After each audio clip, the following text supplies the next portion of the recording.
Welcome to Advisor Talk with Frank LaRosa. Brought to you by Elite Consulting Partners, it's the only podcast offering unfiltered guidance and direct advice for all things concerning financial advisors, RIAs, and the practitioners in the wealth management business. Learn more and subscribe today at eliteconsultingpartners.com/podcast. And now, here's your host, Frank LaRosa. Hey, everybody. Welcome to Advisor Talk with Frank LaRosa. I am your host, Frank LaRosa. And if you're looking at us on YouTube, you're wondering why I'm wearing a jacket today, because I have a very special guest on today that I've been trying to get on for a long time. We just haven't been able to connect. We've been doing business together for a long, long time. That is Scott Curtis from Raymond James. He's the president of their private client group. That's what he is today. I've been working with him for years in a couple other different roles, but I'm excited to have him. Scott, welcome to my show. Thank you, Frank. It's great to be here with you, and I'm glad we finally are able to do this. Yeah, for sure. It's been a while, but busy guys have busy things to do, and so I wanted to get you on. This is a great time. It's the beginning of the year, and so it's really timely. So thanks you for joining. So we've worked together for many years. Even before your current position.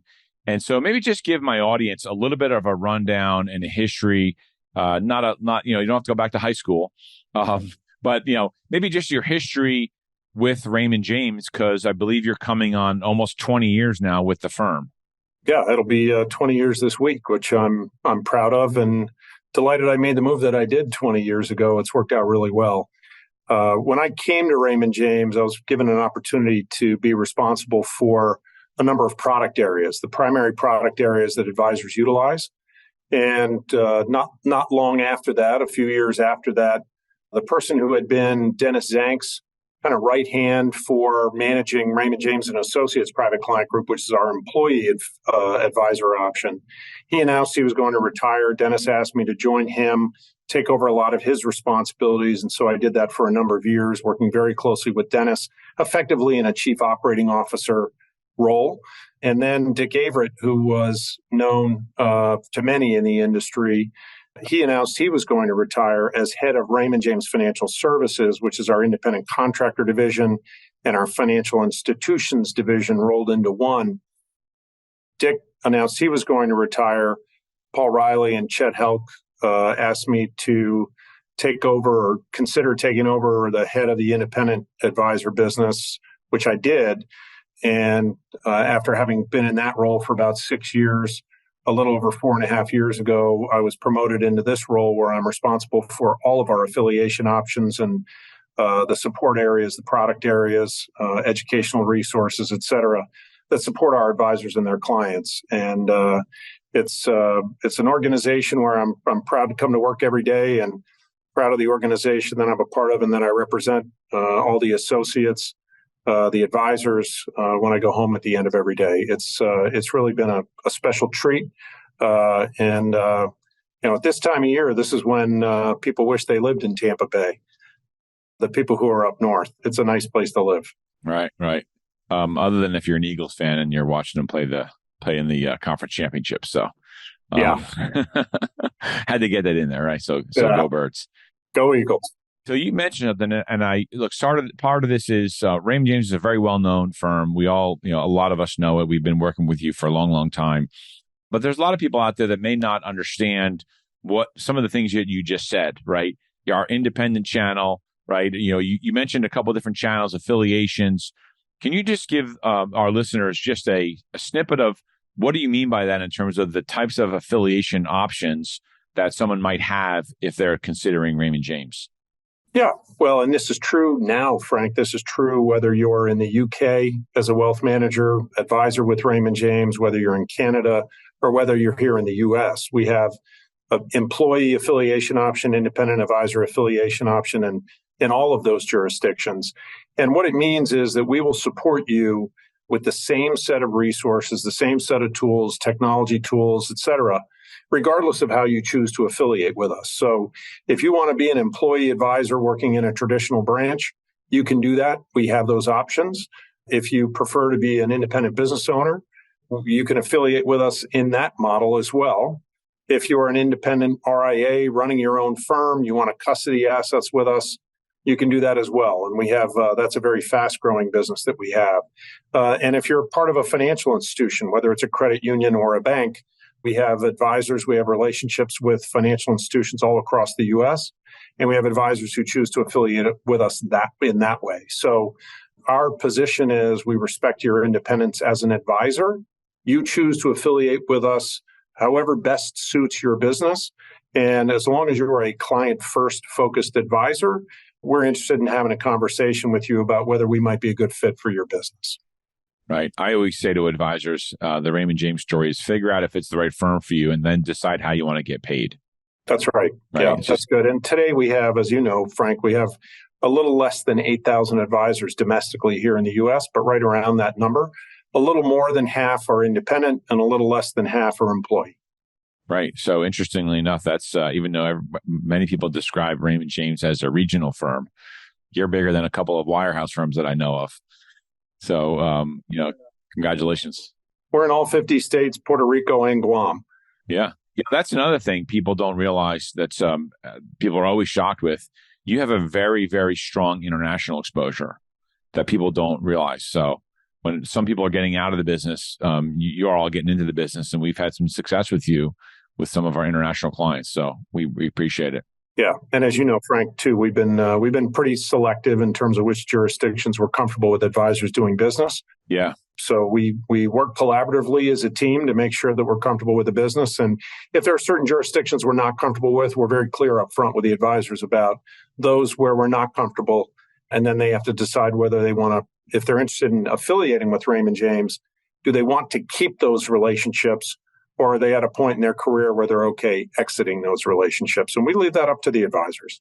Yeah, that's one of the things that I always like about Raymond James is your willingness to hear them out, your willingness to look at what makes good business sense and then make decisions, right? And maybe they don't like the answer sometimes, but you always know where you stand with Raymond James, because you don't want to waste time. You don't want to put, you're trying to protect the advisor's practice as well as Raymond James' practice. So can we just talk about the state of the recruiting world as a whole, right? There was an article out recently about Raymond James still, sort of strong into the wind with recruiting.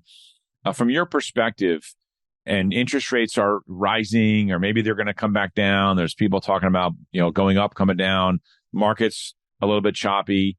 In your opinion, what do you see as the state of the recruiting world right now in terms of advisor movement? There are always advisors thinking about transitioning. Do I stay at my current firm? Do I transition? Do I want to go down the path of becoming an independent business owner if I am an employee? If I'm an independent business owner already, do I want to drop my FINRA registration and go independent RIA? Those conversations are ongoing, and there's certainly what I would say is a lot of flavors of ice cream today in terms of which firms you could potentially affiliate with. But the truth is, and statistics bear this out, for existing employee advisors, whether you're with a traditional national firm, whether you're with a regional firm, the majority of those advisors who transition, they stay in the employee model because that's the model they're used to and that's the model they prefer. I think Tiburon, Chip Rome's organization, as they've calculated it, it's more than 2/3 who remain employee advisors. They just change firms in any given year. But there is a minority percentage that decide to go independent. And as mature as our business is, Frank, it's as fragmented or more fragmented than ever. Not as many broker-dealers today as there were 25, 30 years ago. But when you think about the RIAs, the independent RIAs, the PE-backed RIA aggregators, there are many choices out there. So for any given organization, I think when you're in conversation with an advisor where you'd have interest in potentially affiliating that advisor, you really have to talk about what distinguishes your organization relative to the others, and then let the advisor decide what makes the most sense for them. Right. And over the years, when you've recruited advisors and the market gets a little bit choppy, do you find that the rate at which advisors make a move increases? And have you seen do you see their success for, I'll call it, capturing clients on the transition? Do you see that positive or negatively impacted based on the market that they're in when they're moving? Yeah, it's a great question. And if we look back, Frank, at the data, it really doesn't matter. The market environment is not a factor in whether a client decides to remain with their advisor or not. So if an advisor chooses to move and the advisor has really good relationships with their clients, the clients will follow that advisor. So it doesn't matter if markets are up or markets are down. If the advisor is doing a good job for their clients and the clients have a high level of confidence in that advisor, the clients are high probability the clients are going to move with the advisor, regardless of market environment. Now, one of the trends that we've seen over the years with advisors, when markets get choppy, we have historically seen a higher level of interest in the employee model than in the independent model. When everything's rosy, like we experienced prior to, I would say, last year, for a long period of years, equity markets go up and up and up and up. We see more interest in the independent advisor space. Now, when I say more, I mean relative to a normalized environment, whatever that normalized environment might be. So we always have interest in the independent space. We always have interest in the employee space. When things get a little choppy, I think advisors might consider, if they're employee advisors, do I really want to take on those expenses of running my own business if it's unclear where markets are going to go? Whereas that seems like an easier decision if markets are only going up and everything looks rosy. Of course, I can take on that responsibility and take on that liability. Look how much my business valuation will improve. Look how much my payout will go up. But as we know, markets go up and they go down. And it's the business model that needs to suit the advisor for more than just a couple of years. It needs to be for the longer term that the advisors need to be thinking about. And we have the resources to support both. And frankly, we're somewhat indifferent. We just are mostly interested in the higher quality advisors, as I mentioned before. Right. Yeah. I was going to ask you if you saw a disparity between independence and W-2, which you sort of answered. And I'll get into this other particular point about recruiting quality advisors, because I think that there's always a lot of press on the types of advisors you're bringing on a consistent basis. So I'm going to get to that in a second. But within Raymond James, are you seeing that the same, or does it pick up, or does it not change? With advisors being able to move from one channel to another channel, meaning if in that environment there's a choppy market and an advisor wants to be a Raymond James and they really want to be independent, but maybe not right now, have you seen advisors go to the RJA side? So that's the W-2 side for everybody that is listening, RJA, Raymond James and Associates, and then sort of say, hey, let the market settle down and then I'll transition over to independence, almost like a lily pad approach.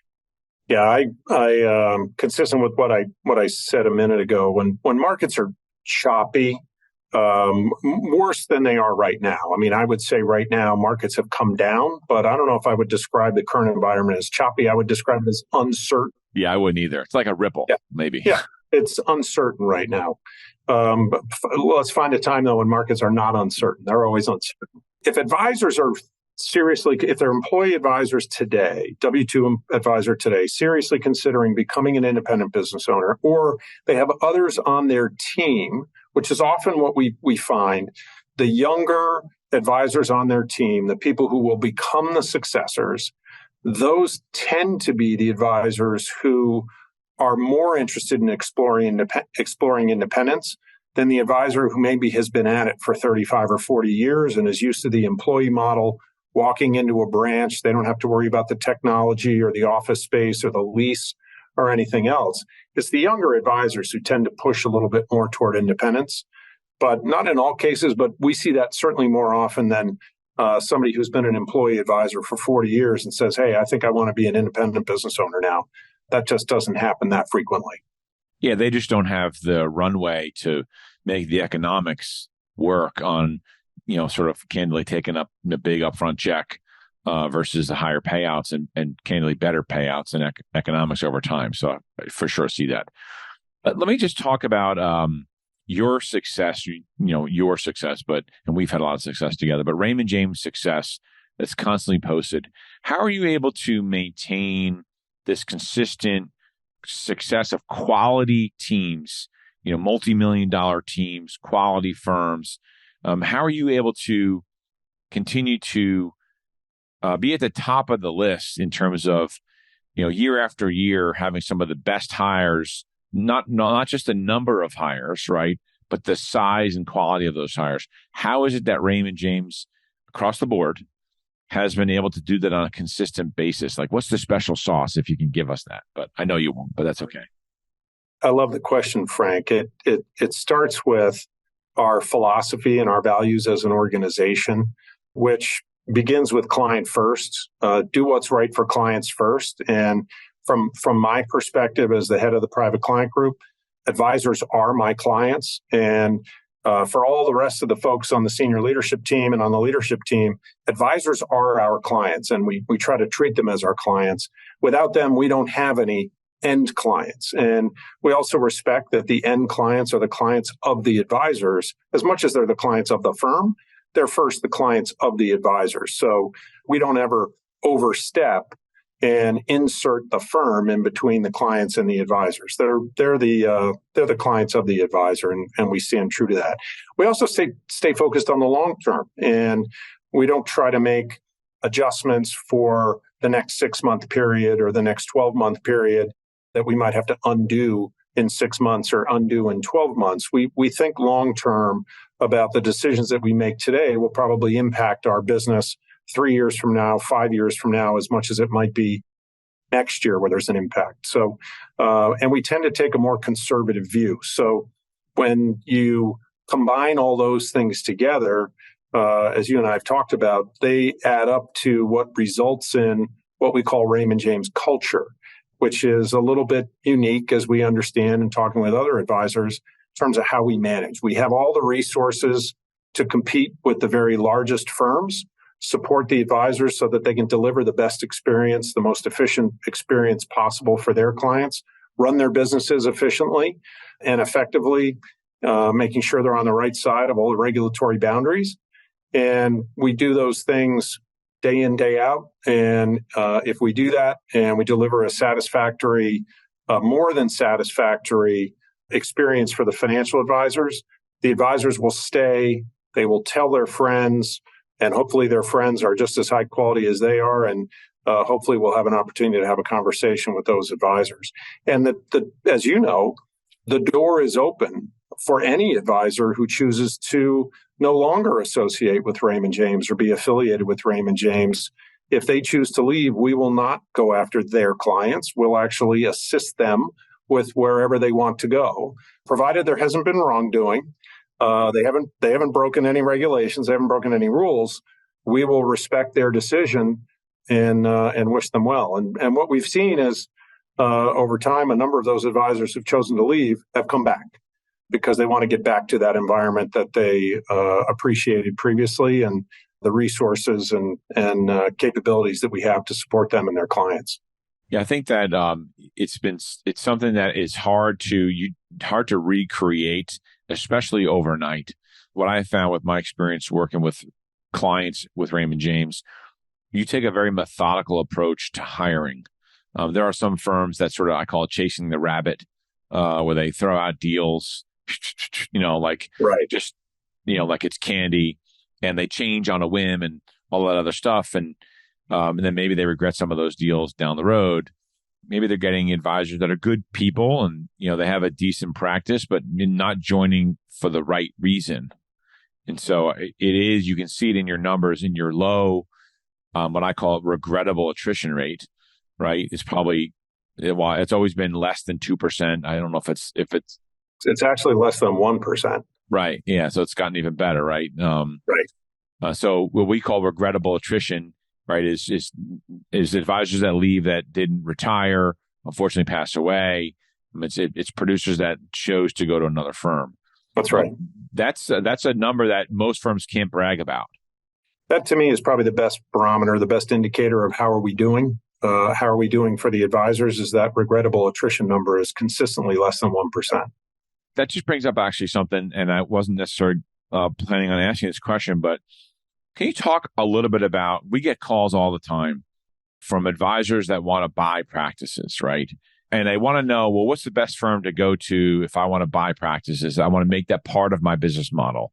And I talk about Raymond James, but tell the audience about the I'll call it the service unit, the group that you have that really specializes in this, because it's not that other firms don't have these groups, but I think yours has had, from my perspective, some of the best success that I've seen in the industry.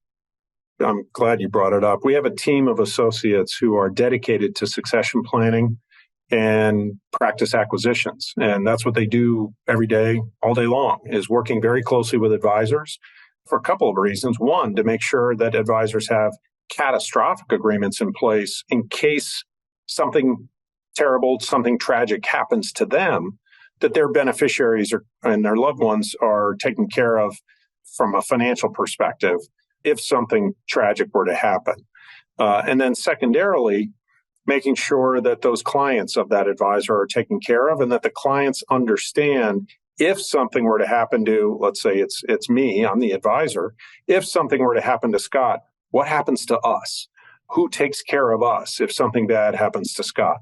And that's a very good conversation between an advisor and their clients, is to say, hey, if something were ever to happen to me, here's what's going to happen to you and your relationship, and you'll be in very good hands. So from a retention and a stability standpoint, I think that's beneficial as well.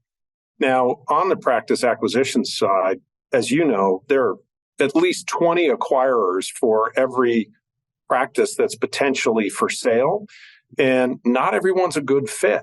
So it goes far beyond the dollars, far beyond the dollar price of that business for philosophically, are we aligned about how we run the business? And to me, that's the most important gauge of whether an acquisition or a practice combination will ultimately be successful.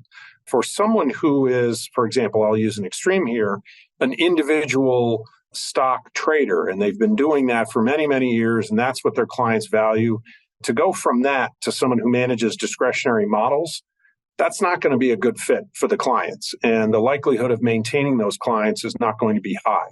So part of what that succession planning and acquisitions group does at Raymond James is help marry or partner those advisors with like practices. If someone expresses they're interested in perhaps identifying a successor, we'll try to put them in touch with potentially a few practices that are managed similarly. Maybe they're within the same geographic vicinity, maybe they're not. And that's another one that is a factor that the advisor who is interested in selling their business has to think about, is how important is it that someone is geographically within perhaps not a long drive away from where my office is. But we have some advisors who maybe started in Michigan and now they have a branch in Florida. They have a branch in Texas because of acquisitions that they did. And they have people on their staff who work out of those offices, and it's worked out quite well. It's not to say that that's every advisor's preference, but we certainly have multiple examples of it where it has worked. And it's, as I said, it's worked well. So if you're an advisor, how do you put your hand up, you fill out a form? How does your team know that there's an advisor that is, one, for sale, and two, here's the 20, I think you're being generous by saying 20. I mean, not generous, but I think you're tempering it down. It's probably more like 50. Yeah. Yeah, it could be 40 to 1. It's crazy. How does that work? Is it a website you go to, or? Yeah, last year we introduced a website. It's an intranet for advisors who are interested in potentially identifying a successor, and for potential successors to at least post their profile. Now, this is not eBay. It's not an auction site. It's not a dating site where you can see every profile. This is completely controlled by the seller. The seller can review the profiles and decide which of those advisors do they want to potentially reach out to and connect with. So we did not want a free-for-all. We wanted it to help facilitate conversations and help those people who are interested in in selling their business or identifying a successor, to be able to at least initiate conversations with people who are a potential. It's a fair amount of work on the part of the advisor who's interested in identifying a successor, because not to say you have to kiss a lot of frogs or kiss a lot of toads, you don't, but you have to really think about what is most important to you. You may have a team of people who have supported you and supported your business, but you don't believe that they're going to be capable as your successor. So you want to bring somebody in. Well, is that person or is that team that is going to potentially acquire your business, are they interested in longer term keeping the people on your team in those roles and or giving them growth opportunities so they have career potential? For some, that's been very important, critical to identifying their successor. And for others, whoever the lead advisor is, they may have people on their team who are also close to retirement, and maybe they're going to, I'm going to say, cash out together and ride off into the sunset at almost the same time. We've seen those circumstances as well. So, but that succession planning team, I think, it's been critical for us. We established this group many years ago, and it's today larger than what we started with. We started with 4, and now it's well up over 10. And they're very gainfully occupied, I would say. And they work with your finance team to help create the valuation of the practice that's being acquired, and then help providing some level of capital for the purchase, I would assume. Yeah, and ultimately, it's the selling price is between the buyer and the seller. So we will assist with providing a valuation.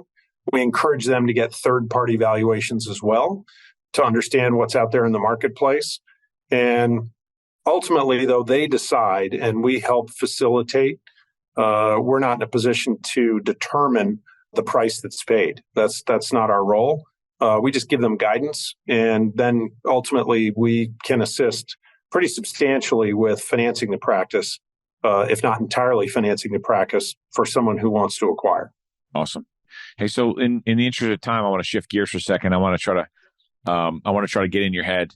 There's not often that you get senior leadership from a firm like Raymond James on here. So I want to just pick your brain a little bit about sort of the industry as a whole, from an advisor's perspective. So the first question I really want to ask you, so if you're a practitioner right now, right, and you run a good practice and you have your team, from your perspective, what are the 2 or 3 things that you would be doing right now as we start 2023 for your business? Like, forget about succession planning and all that stuff, but as a practitioner, what are you focusing on? Yeah, well, the conversations that we're having with advisors affiliated with Raymond James is, number one, thinking about efficiency. How can you expand your capacity to do more? How can you make processes that exist today in your business more efficient, leveraging the tools, resources that we provide, or even utilizing some third-party tools that are out there that maybe are not directly provided by Raymond James. We have a number of those that are available. And then also, how do you deepen existing client relationships? What are the resources, capabilities of the firm that you have not utilized that you should understand and at least think about? Where might that be applicable to my existing clients? Or are there clients out there we're not reaching because we've not made that a part of our practice? And whether it's retirement plans, whether it's voluntary deferred comp plans, is there something else out there? Or do we have business owners who might be interested in selling their business or acquiring another business? Have you leveraged Raymond James Investment Banking, had conversations with our teams to understand what does that take? So if I'm an advisor today, number one, how do we become more efficient, expand our capacity, deliver a better client experience for our clients? We've heard more and more about tax efficiency. We've heard more about ESG, and our clients, are certain clients sensitive to environmental impact, social impact, political impact? Have we had those conversations with clients? Have we asked them about that? That's an easy way, from my perspective, to deepen an existing client relationship.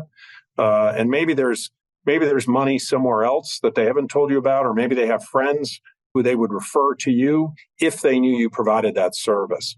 And so those are 2 areas where, if I'm an advisor today, this has nothing to do with whether interest rates are going up or down or equities are going up and down. This is simply an evaluation of how well are we doing in delivering the experience that we're delivering, and how could we be better at it? How do we expand our capacity without necessarily adding more people to the team? And how do we deepen existing relationships and go identify new potential relationships that may come about if we offer additional services that today we're not offering? Great. Okay. That's tremendous. Efficiency, deepening client relationships. I think that's something that advisors tend to miss, right? They just tend to, I don't know, they tend to miss that stuff. And then, when you say deepen the client relationship with other services, I think some advisors think it's like you're upselling them or you're trying to sell them something else. But the reality is they're going to use those services, whether they get them from you or somebody else. That's right. Here's a really basic example, Frank, and for the advisors who are listening, they might just say, duh. But I don't see it as frequently as I would expect. And for a client who has contributed to 529 plans for children, for grandchildren, once those children are in college or just graduated from college, well, they don't need the 529 anymore. But what they might need is a Roth IRA, or they might need an IRA, depending on what they're doing for a living. And why not take that same amount of money that you were putting into the 529 and start building a retirement plan for that child or for that grandchild, and start the connection with that next generation or two generations away by getting that IRA opened. And now that beneficiary is now your client as well, or the beneficiary of the IRA account owner is now your client as well.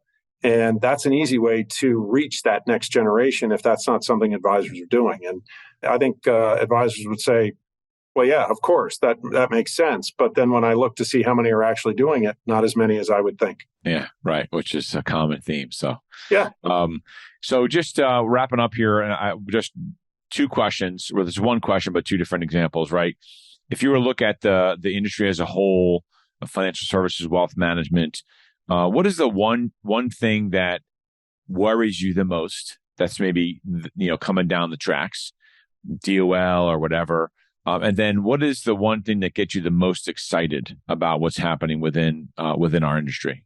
Today, the one thing that probably worries me the most, fingers crossed that we're in a good position as an industry, is the Department of Labor regarding independent contractor status and what is going to happen in Washington. Will we actually get a carve out for independent contractors who are registered with broker-dealers?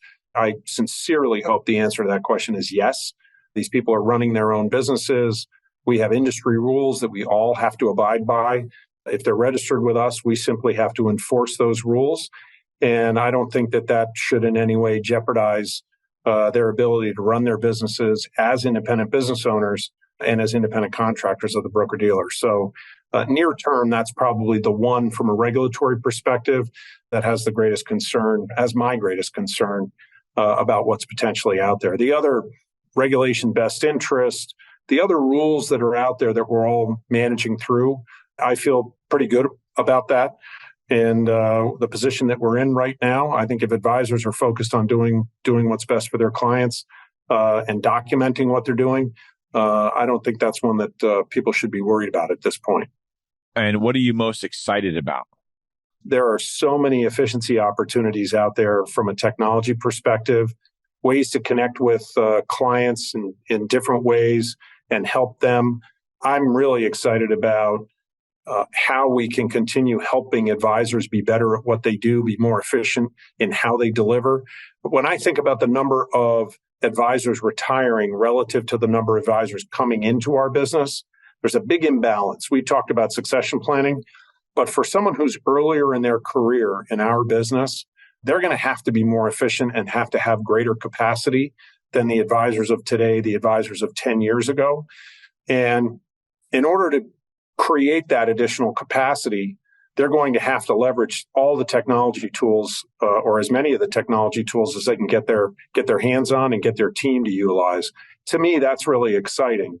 I expect long after I'm retired and you're retired, the average advisor is going to have a much larger, on average, asset base, client base than what we have today, because there just won't be as many advisors as we have today. Right. I hope my wife's listening to that, because you said when I retire, and we have those conversations, that she doesn't believe I'll ever retire, but I said I'll just work differently. That's all. Yeah, there will be a day. Yeah. Anyway, listen, that was tremendous.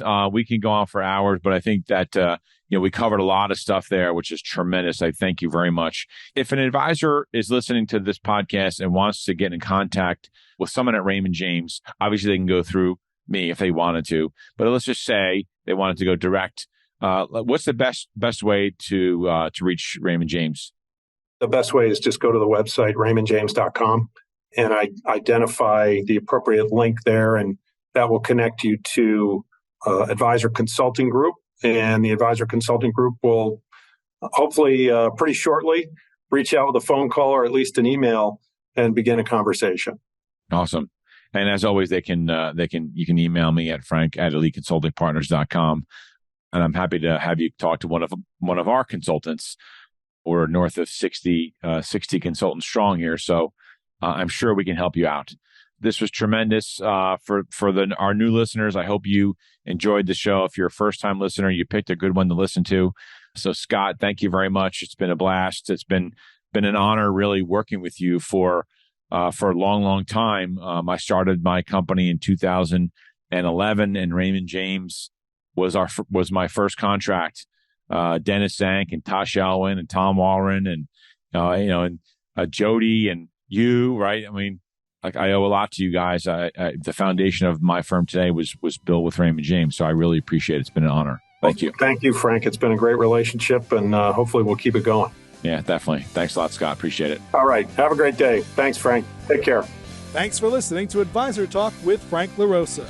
If you're looking for more advice or solutions on any topics in the financial services industry, or you just want to subscribe to our podcast, head on over to eliteconsultingpartners.com/podcasts.